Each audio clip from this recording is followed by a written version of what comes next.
नमस्कार दोस्तों, आज हम बात करने वाले हैं पार्लियामेंट्री प्रिविलेज के बारे में। अब ये किस वाला का नाम है? ये सिंपल भाषा में समझ लो कि ये ना स्पेशल लीगल इम्यूनिटी है, या फिर समझ लो एक प्रोटेक्शन है। किसको मिलती है? मेंबर ऑफ पार्लियामेंट को मिलती है। और किसको मिलती है? एमएलएस को मिलती है। ये पार्लियामेंट्री प्रिविलेजेस किसको मिलती हैं? लेजिस्लेचर में जो लोग बैठे हैं, वो स्टेट लेजिस्लेचर हो सकता है या फिर यूनियन लेजिस्लेचर हो सकता है। इन दोनों में जो लोग भी बैठे हैं उनको कुछ लीगल इम्यूनिटीज मिलती है। वो इसलिए मिलती है कि ये लोग आराम से खुलकर अपना काम कर सकें। ठीक है, इसलिए मिलती है। ये लिखा ही हुआ देखो, to enable them to discharge their duties independently, efficiently and without fear और फेवर। कि मतलब बिना किसी बंदिशों के, बिना किसी दिक्कतों के, कि भाई कोई क्या कहेगा या क्या चीज़ बोलूँ तो दिक्कत ना हो जाए, ऐसी इन सब चीज़ों को साइड में रखकर ये लोग काम कर पाएँ, इसलिए मिलता है इन्हें पार्लियामेंट्री प्रिविलेजेस। अब ये अप्लाई किस पर होता है? They apply to the house is as a collective body and individual member of the house. मतलब क्या हुआ इसका? मतलब पार्लियामेंट्री प्रिविलेज दो तरीके की होती हैं। एक पूरे हाउस को कलेक्टिव मिलती है, फॉर एग्जाम्पल लोकसभा, तो लोकसभा पूरे लोकसभा को मिलेगी। दूसरी चीज़ एक इंडिविजुअल को मिलेगी। एक तो लोकसभा के लिए हो गई, दूसरी चीज़ हो गई कि अंदर जो एमपी बैठे हैं स्पेसिफिक उनको भी मिली है, अकेले उनके लिए। समझे? एक कलेक्टिव हो गई जो पूरे लोकसभा के लिए है। आपने लोकसभा के खिलाफ कुछ कह दिया तो उस बात पर आप प्रिविलेजेस मिले हुए हैं। ठीक है, ये चीज़ों पे मिले हुए हैं। दूसरी चीज़ किस पे है? इंडिविजुअल के ऊपर है कि भाई मैं अकेला बंदा हूँ तो मेरे को भी मिला हुआ है, मैं एमपी हूँ, एमएलए हूँ, जो भी हूँ, तो मुझे भी कुछ पार्लियामेंट्री प्रिविलेज मिले हुए हैं। या फिर कोई स्टेट लेजिस्लेटिव असेंबली है, पूरी असेंबली है, तो उसके पास भी है कुछ पार्लियामेंट्री प्रिविलेज। अब देख लेते हैं कि भाई इनका सोर्स क्या है। कॉन्स्टिट्यूशन और लीगल सोर्सेज हैं। कुछ सोर्सेज होंगे कि भाई कहीं से तो निकल के आ रही होंगी ना पार्लियामेंट्री प्रिविलेजेस, हवा में तो नहीं आ गई ना। होती हैं, कुछ कन्वेंशन चले आते हैं, उस चीज़ों पे भी मिल जाती है।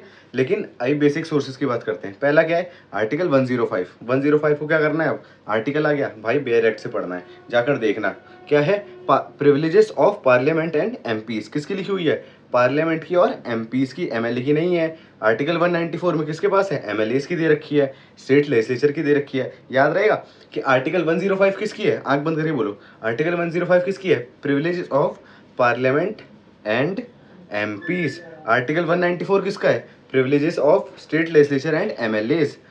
फिर आ जाते हैं तीसरी चीज पर, rules of procedure and conduct of business. Each houses rules list various protection. मतलब हर एक हाउस के पास कुछ प्रोटेक्शन लिस्ट करता, मतलब हर एक हाउस जो होता है ना कुछ रूल बनाता है जिसमें क्या लिखी रहती है, अलग अलग तरीके की प्रोटेक्शन लिखी रहती है। जैसे कि कौन कौन सी? Right to intimation of arrest, protection of evidence and witnesses, exclusion of stranger from proceeding. समझ गए? इन तीन चीज़ों को रटना नहीं है। अब क्या करना है कि भाई पेपर आएगा, प्रीवियस ईयर देखोगे या मॉक पेपर देखोगे या मेंस में जब लिखोगे, तो दो आर्टिकल हो गए, rules of procedure and conduct of business. किसको याद है यार? पूरा किसी को नहीं याद है। एक आधी चीज़ डाल दी कि भाई जैसे एक्सक्लूजन ऑफ स्ट्रेंजर कर देते हैं, या फिर protection of evidence and witness कर देते हैं, right to intimation of arrest कर देते हैं। ऐसी चीज़ों का मतलब मिक्सचर बना के डाल दिया। सारी चीज़ याद करनी चाहिए, दो भी याद रह जाएगी तो ही बहुत है। समझे बात को? फिर है constitution, convention and parliamentary practices, जो मैं पहले बता रहा था। क्योंकि कुछ कन्वेंशन चली आ रही होगी, मतलब कुछ पहले से एक चला आ रहा होगा कि भाई ये चीज़ें होती आ रही हैं, है ना। ये पुरातन समय की है, मतलब कि पुरानी है, वो चीज़ होती आ रही है। पार्लियामेंट्री प्रैक्टिसेस हैं जो होती आ रही हैं। जैसे कि कहाँ कहाँ से ली गई है अपन ने? ब्रिटिश पार्लियामेंट से ली गई है, वहीं से तो आई है ना अपने पास सारी चीज़ें। तो वहाँ से कुछ अपने पास इन लोगों के पास आ जाती है पार्लियामेंट्री प्रिविलेजेस। उसके बाद क्या हुआ? सिविल प्रोसीजर कोड, सीपीसी 1908 भी देता है। क्या देता है ये? ग्रांट करता है फ्रीडम। किस चीज़ से?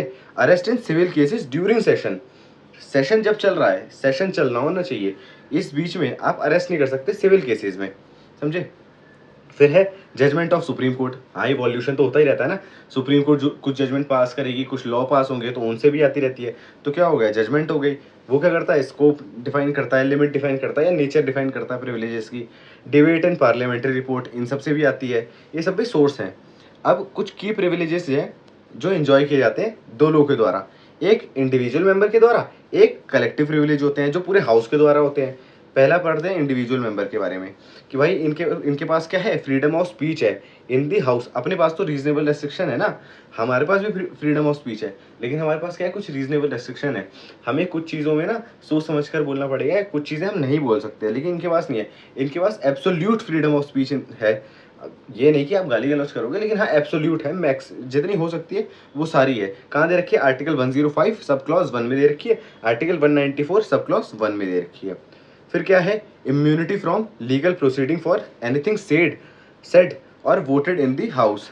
मतलब इम्यूनिटी है, एक प्रोटेक्शन मिल गई है कि भाई अगर कुछ बोल दिया इन लोगों ने, कहाँ पर, पार्लियामेंट में या फिर स्टेट लेजिस्लेचर में कोई एक बात बोल गए, तो उस पर ना इनके ऊपर कार्रवाई नहीं हो सकती है। ये नहीं कि इनको जेल भेज दोगे, इन्होंने ऐसी बात क्या बोल दी या ऐसा गलत कर दिया, एक्सक्लूड कर दोगे इनको, डिस्क्वालीफाई कर दोगे, ऐसी चीज़ें नहीं हो सकती है। इनको इस बात से ना लीगल प्रोसीडिंग से क्या है? इम्यूनिटी मिली हुई है। फिर क्या है? Freedom from arrest in civil cases. ये याद रखना, थोड़ी ये इंपॉर्टेंट चीज़ है। फ्रीडम फ्रॉम अरेस्ट मतलब अरेस्ट से फ्रीडम मिल गई। कब मिली? हमेशा नहीं, हमेशा नहीं मिली भाई। किस केस में मिली है? सिविल केस में मिली है। कब कब मिली है? पहले तो सेशन चलना चाहिए, ठीक है, वो हमने पढ़ लिया था। अब 40 दिन बिफोर सेशन और फिर 40 दिन आफ्टर सेशन, इस बीच के अंदर आप नहीं अरेस्ट कर सकते हो सिविल केसेस में, not criminal case. Right to be informed of arrest, detention और release by the authority concern. ये तो सिंपल है, सभी को पता चल जाएगा कि भाई फिर है, ये तो अपने पास भी होता है ना, लेकिन एब्सोल्यूट नहीं होता है, इनके पास एब्सोल्यूट रहता है। फिर है protection of communication with witness, evidence and committee participation. फिर आ जाते हैं करेक्टिव प्रिविलेजेस पे। एक सेकंड रुकना है, प्यास ले रही है।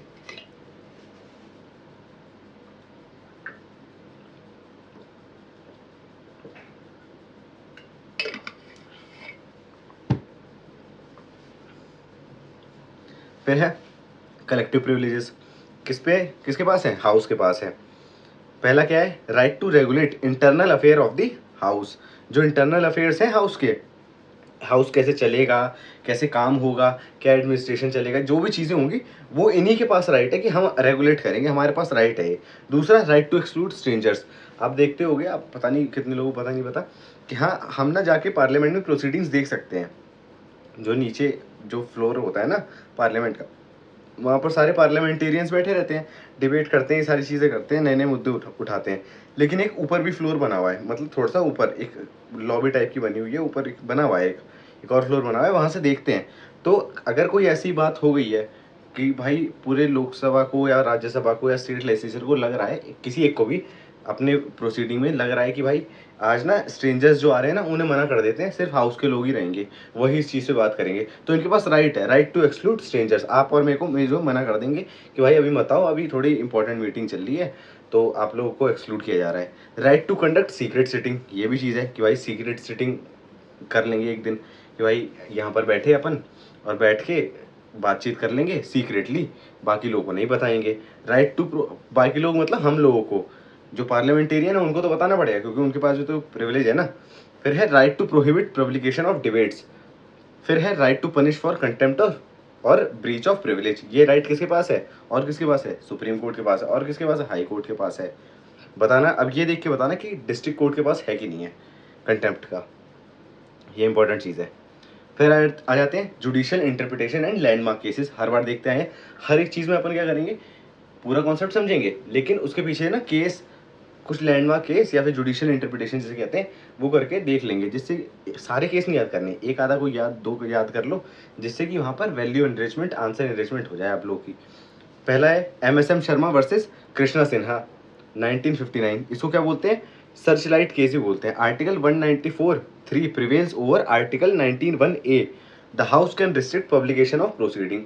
मतलब कि आर्टिकल 194 सब क्लॉज 3 जो है ना, वो ऊपर है किससे? आर्टिकल 19(1)(a) से। आर्टिकल 19(1)(a) क्या है? Speech and expression. एक बार जाकर क्या करोगे, बैरेट खोलना, आर्टिकल 194 सब क्लॉज 3 बताना मुझे क्या है। तो इन्होंने क्या कहा कि भाई 194 सब क्लॉज 3 के तहत ना, ये ऊपर हो गया, 194 सब क्लॉज 3 जो है वो ऊपर है किससे? Article 19(1)(a)। 19(1)(a) किसे मिला? हम लोगों को, नॉर्मल लोगों को मिला हुआ है। 194 सब क्लॉज 3 किसको मिला? पार्लियामेंटेरियन, इन लोगों को मिला हुआ है। तो क्या है कि जो हाउस है ना वो रिस्ट्रिक्ट कर सकता है पब्लिकेशन किसकी? प्रोसीडिंग की। फिर दूसरी क्या है? डॉक्टर जतिन चंद्र घोष 1961 का केस है ये। प्रिविलेजेस अप्लाई ओनली व्हेन, कब? Member is acting in official capacity, not privately. Simple logical बात है। ये लोग भाई प्राइवेट मामलों में जो भी कर रहे हैं उसमें थोड़ी आपको प्रिविलेज मिल जाएगा। अब बाहर आकर आप कुछ भी थोड़ा गाली गलौज करने लोगे, पार्लियामेंट के अंदर है आपके पास ये प्रिविलेज, तो ये पार्लियामेंट के अंदर यूज होनी चाहिए। आप प्राइवेट जाकर किसी और को बदतमीजी से बोल रहे हो या जो भी चीज़ें कर रहे हो उस पर नहीं लागू होती है ये। फिर है Keshav Singh case 1964, privileges are not above constitution. अरे हाँ यार, ये तो सबको पता होगा कि कॉन्स्टिट्यूशन जो है बेस है, तो भाई बेस है, थीम है, कॉन्स्टिट्यूशन फाउंडेशन रखता है, तो कॉन्स्टिट्यूशन से ऊपर कैसे चले जाओगे तुम। Privileges are not above constitution, ठीक है, नॉर्मल एकदम लॉजिकल बात है। Judicial review is applicable, judicial review तो दुनिया भर पे एप्लीकेबल है, ये तो याद ही रख लो। राजा रामपाल वर्सेस स्पीकर 2007 का केस है। Punishment by house example expulsion can not lead to future electoral disqualification. इतना इंपॉर्टेंट नहीं है, देखना हो देख लेना। Sita Soren versus union of India 2024, 7 जज बेंच बैठी थी, ये इंपॉर्टेंट है सीता सोरेन वाला केस।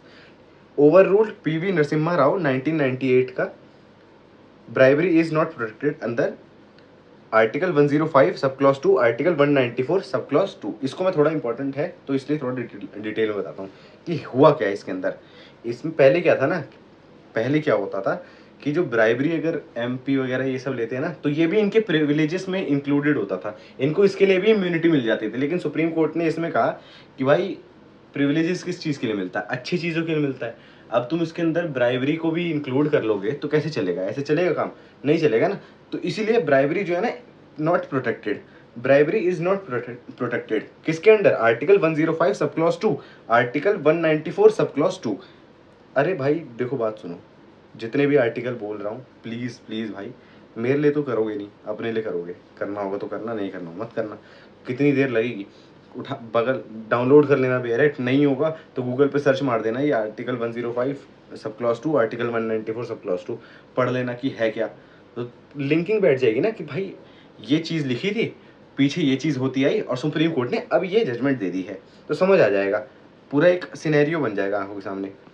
फिर है introduce two fold test for immunity. Supreme court ने दो तरीके, दो टू फोल्ड टेस्ट मतलब 2 स्टेप टेस्ट बना दिए इम्यूनिटी के लिए, क्या चीज़ इम्यूनिटी होगी क्या चीज़ नहीं होगी। पहला क्या है, must relate to collective function of the house, सही बात है। दूसरा क्या है, must have functional relationship to legislators duty, मतलब एक जो ये इम्यूनिटी मिल रही है ना, तो ये इम्यूनिटी ना लिंक होनी चाहिए किससे, किसको किससे लिंक होनी चाहिए, लेजिस्लेटर की ड्यूटी से लिंक होनी चाहिए। मतलब ये हेल्प करनी चाहिए लेजिस्लेटर को उसकी ड्यूटी को इम्पार्शली या इफेक्टिवली काम करने के लिए, या फिर उसे अच्छे से वो काम कर पाए, उसमें हेल्प करनी चाहिए।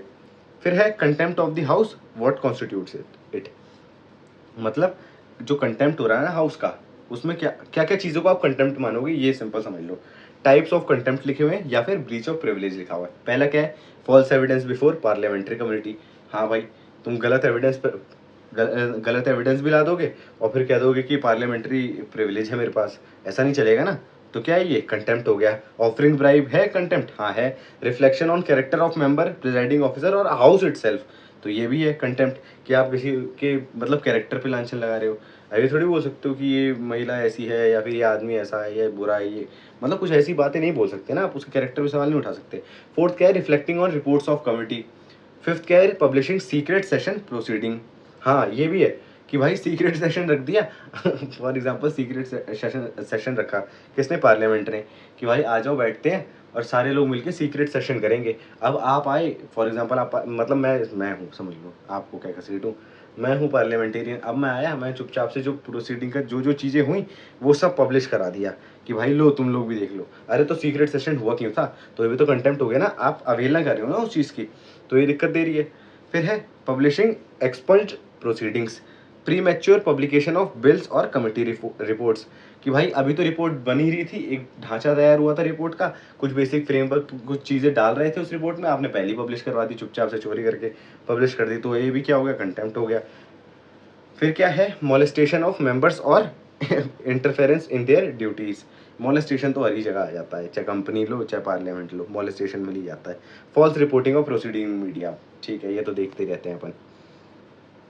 Process of breach of privilege inquiry. अब देखो इंक्वायरी क्या है, इंक्वायरी का सिस्टम क्या है, प्रोसेस क्या है। पहला है कंप्लेंट कर दो या फिर सुओ मोटो नोटिस ले लेगी, किसके द्वारा, मेंबर के द्वारा या फिर प्रिजाइडिंग ऑफिसर। कौन कंप्लेंट कर सकता है, कोई भी। दूसरी चीज, सुओ मोटो नोटिस ले लिया, किसने, मेंबर भी ले सकता है, कोई मेंबर बैठा है एमपी वो भी ले सकता है। दूसरा मेन प्रिजाइडिंग ऑफिसर तो ले ही सकते हैं। दूसरा क्या होगा, एग्जामिनेशन होगा प्रिविलेजेस कमेटी के सामने। अब बताना प्रिविलेजेस कमेटी में होते कौन कौन लोग हैं, ये प्रीवियस ईयर है। प्रिविलेजेस कमेटी में कितने लोग होते हैं, कौन कौन होते हैं, क्या लोकसभा से ही होते हैं सिर्फ, या राज्यसभा से ही होते हैं, या दोनों के मिक्सचर होते हैं, बताना। लोकसभा और राज्यसभा, स्टेट असेंबली सभी लोग बना सकते हैं। थर्ड क्या है, हाउस इज द सोल जज of whether a breach occurred. House is the sole जज, मतलब क्या कह रहा है ये, कि भाई जुडिशरी नहीं आएगी इसके अंदर, हाउस ही अकेले जज करेगा कि भाई ब्रीच हुआ है कि नहीं हुआ है, इसमें जुडिशरी इन्वॉल्व नहीं होगी। फोर्थ क्या है, opportunity of being heard is given to accused. Opportunity of being heard is given to accused, मतलब अब तो देंगे ही ना, क्योंकि हम क्या चलता है बताते हो सिंपल, कि प्रिंसिपल ऑफ नेचुरल जस्टिस है कि भाई अगले को नेचुरल जस्टिस के तहत हमें हर चीज़ रखनी है, rule of law, natural justice, ये चीज़ें होनी चाहिए। तो उसमें क्या होता है कि भाई अगले को सुनो तो सही, किया भी है कि नहीं किया, तो उसको सुनना तो पड़ेगा ही ना, वो भी तो अपनी बातें रख पाए तुम लोग के आगे।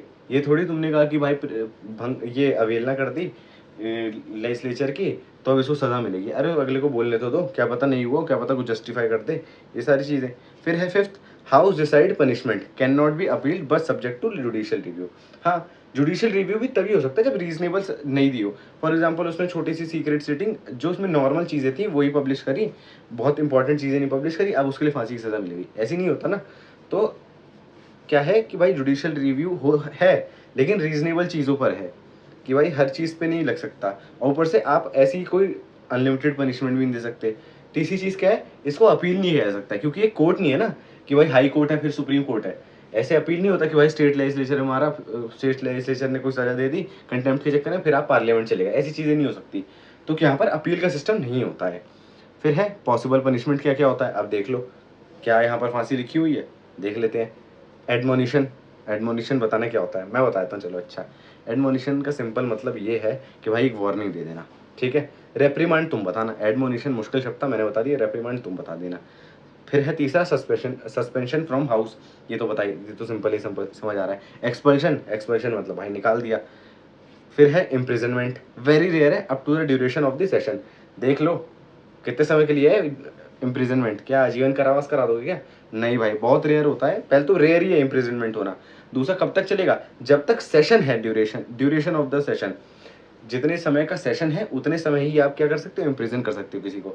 फिर क्या है, रिक्वायरमेंट ऑफ ये हमेशा, लेकिन हमेशा ट्रू नहीं है ये बात भी याद रखना है, केस बाय केस डिफर करेगा। फिर क्या है, रिक्वायरमेंट ऑफ एपोलॉजी और रीग्रेट, भाई अपना लिख के दे दो कि तुम माफ़ी मांगते हो, ऐसी चीज़ें। अनक्वालिफाइड रीग्रेट, सिंसियर पब्लिक अपॉलॉजी, इस तो चीज़ें चलती रहती हैं। फिर है की इशूज़ और क्रिटिसिज्म, देख लेते हैं कि भाई क्या इशू है, क्या क्रिटिसिज्म है। इशू क्या है कि भाई कोडिफाइड नहीं है, हाँ कोडिफाइड नहीं है ना, देखा एक जगह लिखा हुआ है, नहीं एक जगह नहीं लिखा हुआ है, कहीं आर्टिकल 105 में मिल रहा है, कहीं 194 में मिल रहा है, कहीं सीपीसी में मिल रहा है, कहीं रूल्स ऑफ प्रोसीजर में मिल रहा है, कहीं कन्वेंशन हो रहे हैं, तो एक जगह कोडिफाइड नहीं है। तो कोडिफाई नहीं होती ना चीज़ें, तो एम्बिग्यूरिटी आती है, इनकन्सिस्टेंट होती है इसकी एप्लीकेशन। फिर क्या है, कॉन्फ्लिक्ट होता है किससे, फंडामेंटल राइट से, कि ये ओवरराइड कर जाता है ना फ्रीडम ऑफ स्पीच। अरे भाई तुम पास है क्या सिर्फ फ्रीडम ऑफ स्पीच, हमारे पास नहीं है क्या, हम लोगों के पास भी तो चीज़ें हैं, तो हमारा वाला ओवरराइड कैसे कर जा रहे हो, तो इसका मतलब ये कह रहे हो ना हमारा वाला कम इंपॉर्टेंट है तुम्हारे वाले से, ऐसा तो नहीं है, क्योंकि हमें ने तो चुन के भेजा तुम्हें। फिर है ओवर रीच एंड अब्यूज़, ये भी किया जाता है, यूज टू साइलेंस क्रिटिसिज्म और टारगेट पॉलिटिकल ओपोनेंट्स। हाँ भाई ये तो होता ही, देखते हैं कि भाई कोई भी पावर दोगे किसी को तो ओवर रीच तो होगी या फिर एब्यूज तो होगा। हमने जुडिशियल ओवर रीच देख ली, एग्जीक्यूटिव ओवर रीच देख ली, अब ये लेजिस्लेटिव ओवर रीच देख रहे हैं। बताना है कहाँ कहाँ देखी है ये दोनों ऊपर जो बोली थी मैंने, जुडिशियल और एग्जीक्यूटिव वाली, बता चुका हूँ पहले लेक्चर में, देखना यार, ठीक है। यूज टू साइलेंस क्रिटिसिज्म और टारगेट पॉलिटिकल ओपोनेंट।